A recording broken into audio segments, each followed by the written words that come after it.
These are the Gene Milligan whistle heads. On the actual whistle right now is the quiet one. Got more brass. And this is the loud one. It's got more Delrin. And you can see that they're different. And since I'm doing this alone, I'll have to put the camera down while I play the thing to give you some idea of the volume. So I'll just stick this down for a minute.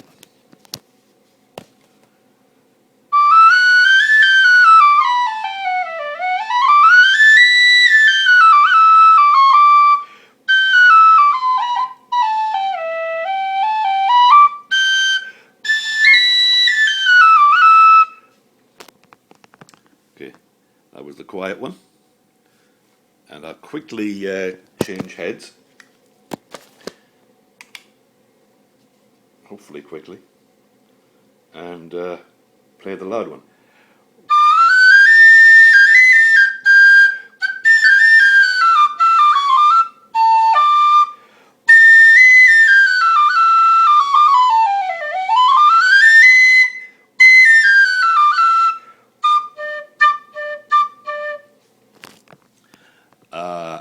As far as the sound is concerned, I personally prefer the louder one, but it's just too loud for a lot of circumstances. Okay, I've just used up a minute and a half, got lots of time left. We'll take a look at a couple of others for anybody who wants to stick around. This is my Abell. You might recognize that number if you go to tinwhistler.com. Greg used to play in our band, and he sold me this one. This is the one that he reviewed when he was reviewing the Abells. It is a great whistle, but getting that little thing there to stay balanced on my lip doesn't work for me. So I heated up some tubing so that it got soft. The tubing was actually narrower than the diameter of the whistle. Stuck it on and made a big difference to playability for me. I'll play a few notes on this one.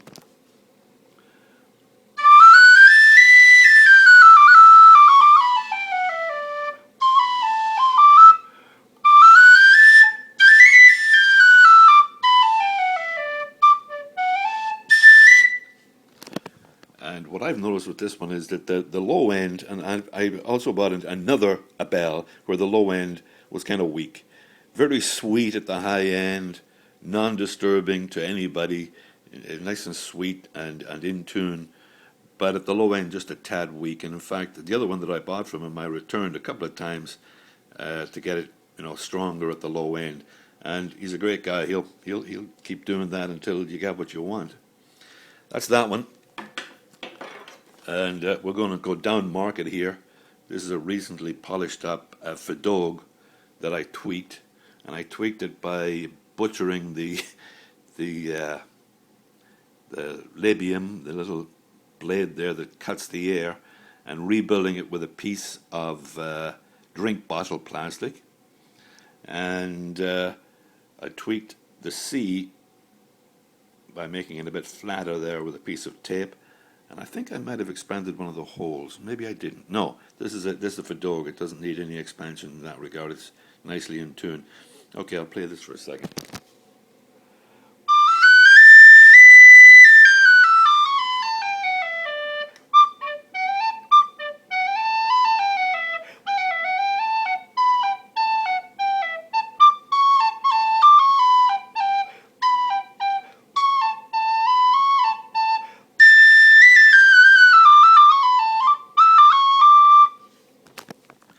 And you can probably hear that this doesn't sound like a $15 whistle. Once you get that sweet spot with your drink bottle piece and then glue it in place, and I glued this with, it can sound very nice.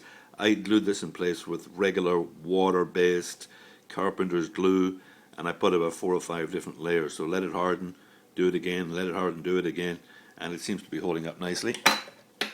And then at the very bottom of the market is this thing from Schilling, Schyllling. I bought it at a toy store for under $4, and I was surprised that it was in tune. And when I got the labium rebuilt, this one I glued with a different type of glue. When I got that rebuilt, I was surprised at how good it sounded. I had to expand the F sharp hole a bit upwards because it was too flat. Okay, we'll play this one a bit. It's very quiet.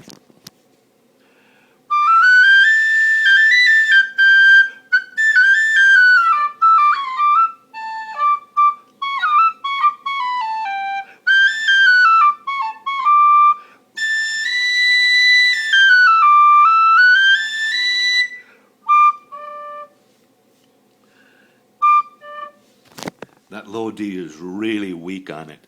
And the only time I ever play this in public is when my wife's playing the harp. And it's a very high-pitched piece where, using a regular whistle would just sound too loud. And if I want to stay in the background and not overwhelm the harp, and if the notes are at the high end, I'll pick this one.